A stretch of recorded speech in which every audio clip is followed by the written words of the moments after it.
2017年10月31日，这一天是星期六，也是万圣节的前一天。在萨克森公国维滕贝格大学的礼拜堂诸圣堂门口，来了一个神学教授打扮的人。他把一张纸贴到了诸圣堂的门口。路过的学生和教职工以为是第二天万圣节庆典和礼拜的通知，纷纷围过来看。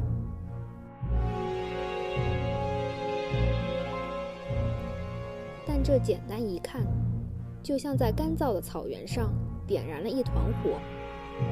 这篇叫做《关于赎罪券的意义及效果的见解》的文章所引发的宗教改革运动，改变了欧洲乃至世界之后几百年的历史，也给他自身带来了多年颠沛流离的人生。而这个人就是马丁·路德。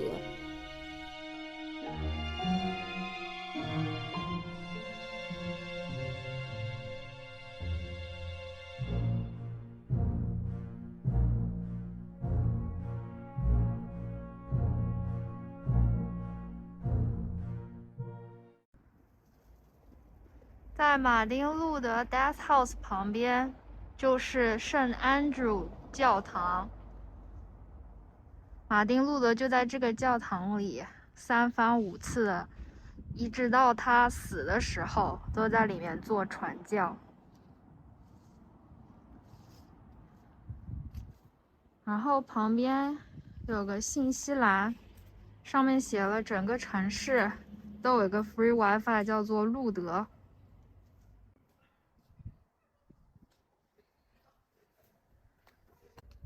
那边就是马丁·路德的 Death House。 好，朋友们，大家好，我们现在来到了德国艾斯莱本小城。那这里呢是著名的德国宗教改革领袖和神学家马丁·路德出生和去世的地方。那在我身后就是一个他的马丁·路德 Death House。那我们待会儿就进去参观一下，看一看他这个马丁·路德传奇的一生。我身后是一个教堂。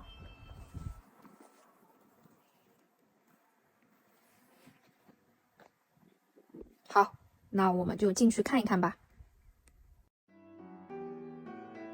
艾斯莱本位于德国东德地区的萨克森安哈尔特州，人口23000。马丁·路德在这里出生和逝世。小城里有马丁·路德的出生屋 Birth House 和去世屋 Death House。艾斯莱本实际是简称，和他所工作的维滕贝格一样。为了纪念马丁·路德，这两座的城市正式名称是路德城艾斯莱本和路德城维滕贝格。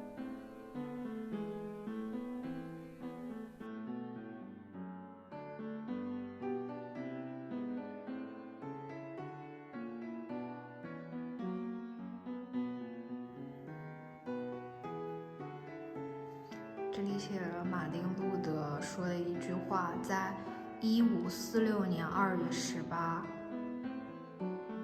他说他身体非常的不舒服，然后他会在这个小城艾斯莱本。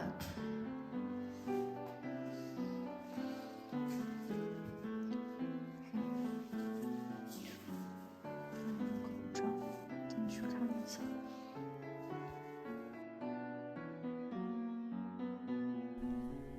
中世纪的欧洲是一段相对黑暗的历史，人们在神权和王权的压榨下艰难地生活着，他们脆弱的生活还会被战争和黑死病之类的大瘟疫轻易地碾碎。与此同时，天主教廷为了筹措资金，大肆地出售赎罪券。赎罪券的无限制出售引起了神权、王权和百姓的多重矛盾与冲突。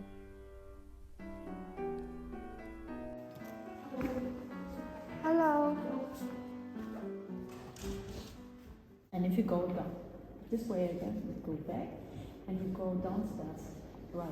You turn on right, like you can see it here. Downstairs, there's the market square, and then I recommend you.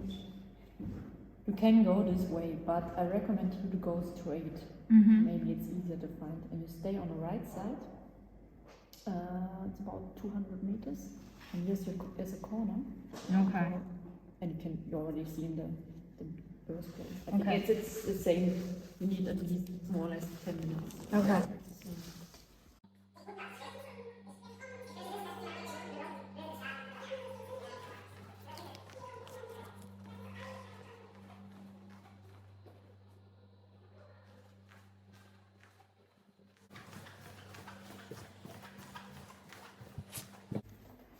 这里写了他马丁·路德的一个，在艾斯莱本，他是1546年1月份和2月份，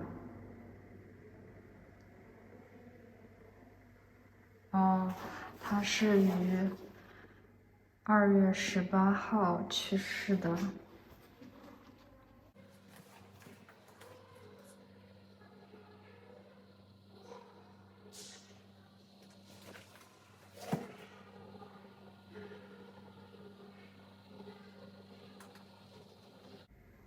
他在1月28的时候还经历一个 heart attack。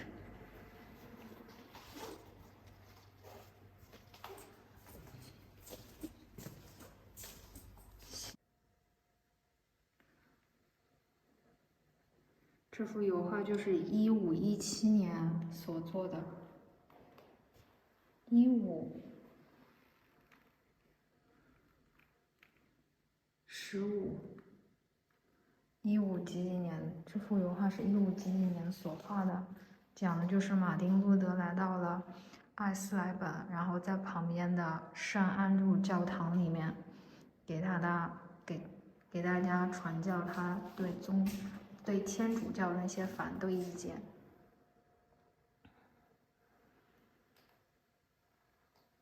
好朋友们，想跟大家一起分享一下美国黑人民族领袖马丁·路德·金的故事，其实和德国的这位宗教改革家马丁·路德还是有一层渊源的。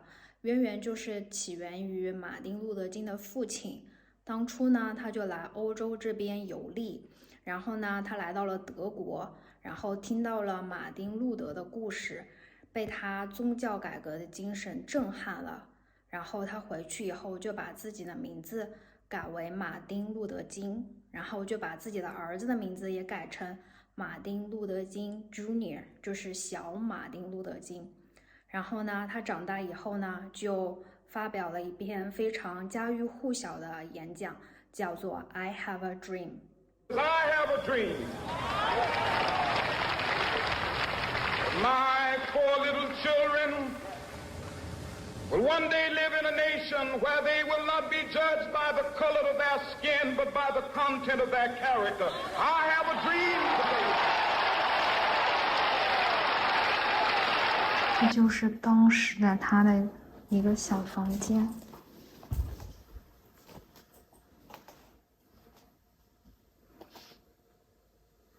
这边是马丁·路德和他的妻子。这就是他死去前盖的小床，里面有一个耶稣的十字架。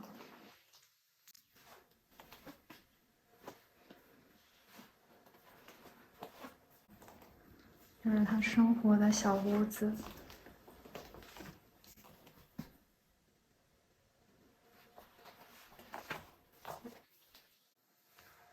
有一些他的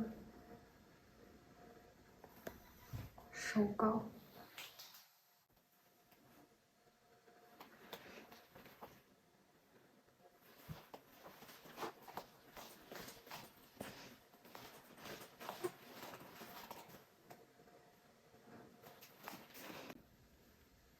也是他的手稿。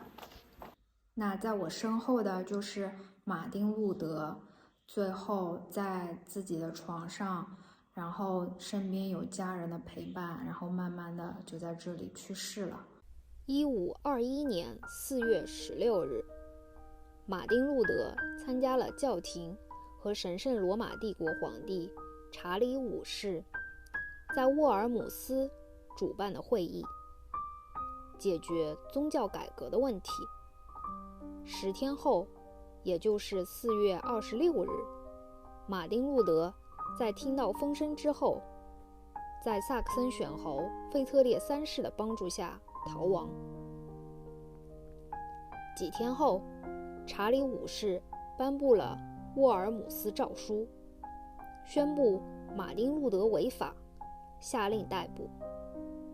马丁·路德的余生都在萨克森选侯的保护下度过。这是一幅1946年出版的欧洲宗教分布图。好朋友们可以清晰地看到，黄颜色的新教从德国北部一直传到了北欧和英国。1620年9月6日，英国一批被迫害的改革派新教徒乘坐5月花号帆船，从英国普利茅斯出发，前往北美大陆，从此开启了一段新的篇章。在我身后这个广场上面就有一个马丁·路德的雕像，他们还给他围了一条围巾，然后后面那个就是圣安住大教堂，然后现在因为 Christmas 后面还有个巨大的 Christmas tree。 整个小镇看了一下周围一圈，因为今天是周日，冷冷清清的，都没有什么人。看一眼整个广场，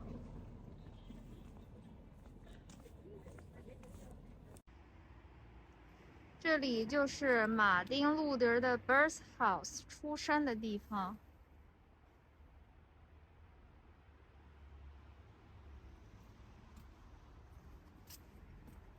他这边如果你只参观他的 death house 是5欧一个人，如果你参加他的 death 和 birth house， 那就是 combined ticket 8欧一个人。他们是不同的地方，可能要走个6分钟。小册子上会给你一个小地图。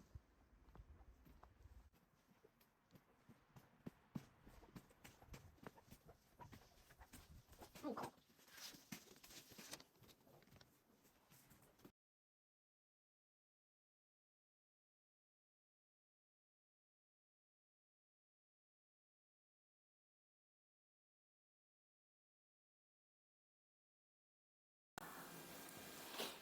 这是之前整个小镇，他是死于心脏病 ，heart attack， 是死于心脏病吧？我觉得他就是抑郁了。这是他出生的地方，1483年11月10号，马丁·路德出生的地方。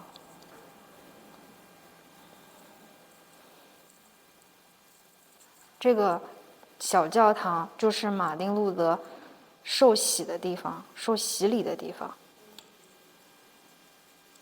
路德的父母都是什么？妈妈是偷了奶奶 ？OK， 说他的爸妈都很矮，但是他们生下的小孩都还挺高的。是一个 family tree 族谱，家族族谱，也是第一次见到欧洲的族谱 family tree。马丁·路德家的族谱，这是他的爸爸、父亲和他的母亲。他父亲生于1458年，死于1530年。他的母亲出生不详，死于1531年。然后，马丁·路德还有4个兄弟姐妹，他是最年长的吧。都结婚了，都有配偶的名字。斯菲尔德1716年的地图，那个时候的地图就画得非常详细了。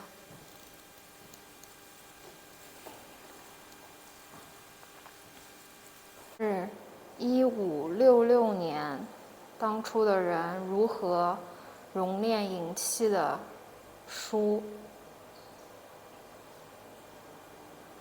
这是18世纪炼出来的这个银器，像是个银盘。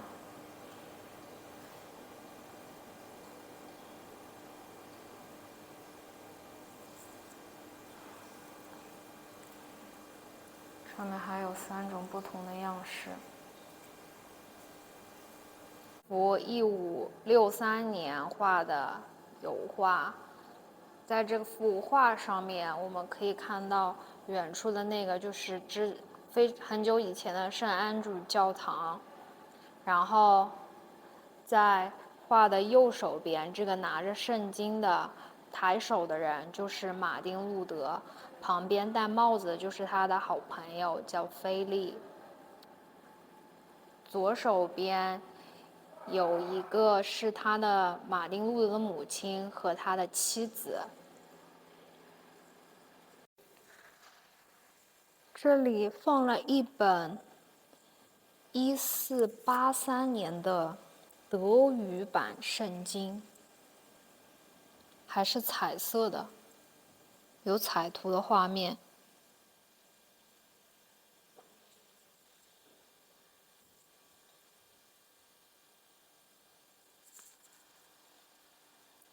这里有一句马丁路德说的话。这边有一幅16世纪的图，上面描绘了一组传教的场景。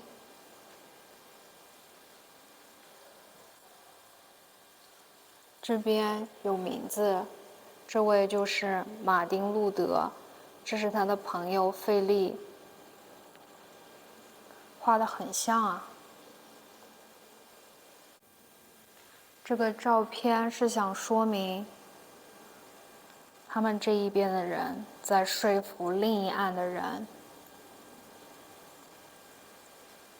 上帝 Himself is present at Ari 教堂，并不是想说，就是并不是教宗一个人说了算的，上帝应该存在在每一个教堂里面。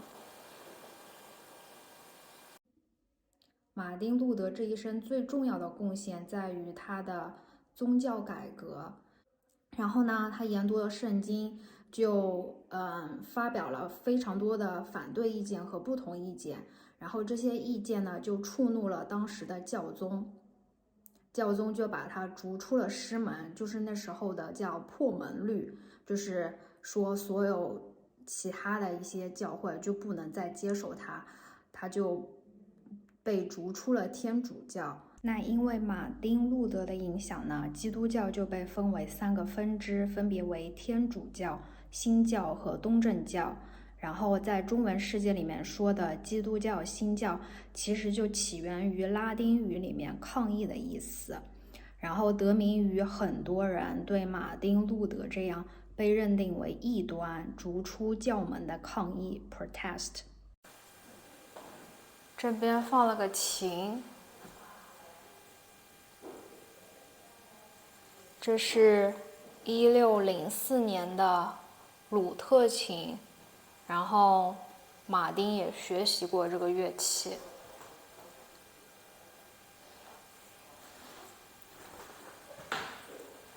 这边又是他的族谱，他爸妈，然后到马丁路德和他的兄弟姐妹，然后在马丁路德结婚以后生的孩子。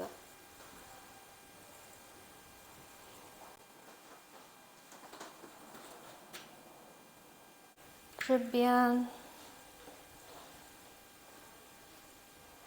边放了一本马丁路德写给他母亲的信，在1531年的时候，他父亲1530年去世了，然后他在1531年的时候给他的母亲写了封信，因为那个时候他的母亲也病重了，然后也显示他的母亲在1531年的时候也相继去世了。这里是他们的翻译，英文翻译。亲爱的母亲，我从兄弟 Jacob 那边收到了你病重的消息，我感到非常抱歉，特别是我不能在你身旁陪着你。这个小房间就是马丁·路德出生和生活的房间。这还有一个小的婴儿床和一个大的灶头，类似于是那种用黄土做的，很特别，第一次见。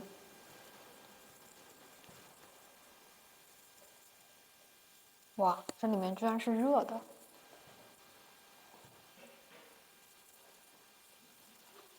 然后这边是他们一个睡觉的小木床。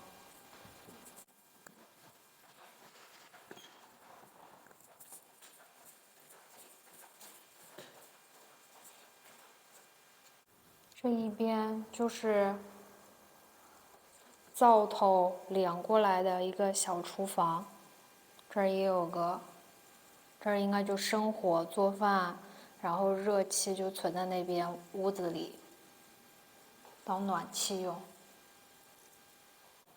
这里还有一个鹅，天鹅。这个天鹅是用木头做的，然后上面涂了一层银，上面写着16世纪的天鹅。这是马丁·路德的一个象征。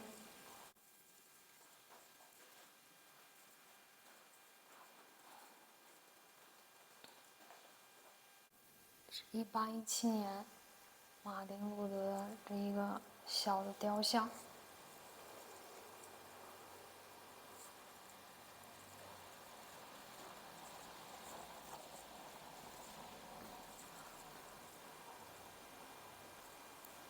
这就是一幅图，上面是马丁·路德和旁边有一只鹅。所以说那个时候这个天鹅就是它的一个象征。今天一整天参观了马丁·路德的一生，看了他的 birth house， 也看了他的 death house。希望今后余生我也能有 birth house 和 death house 供后人参观。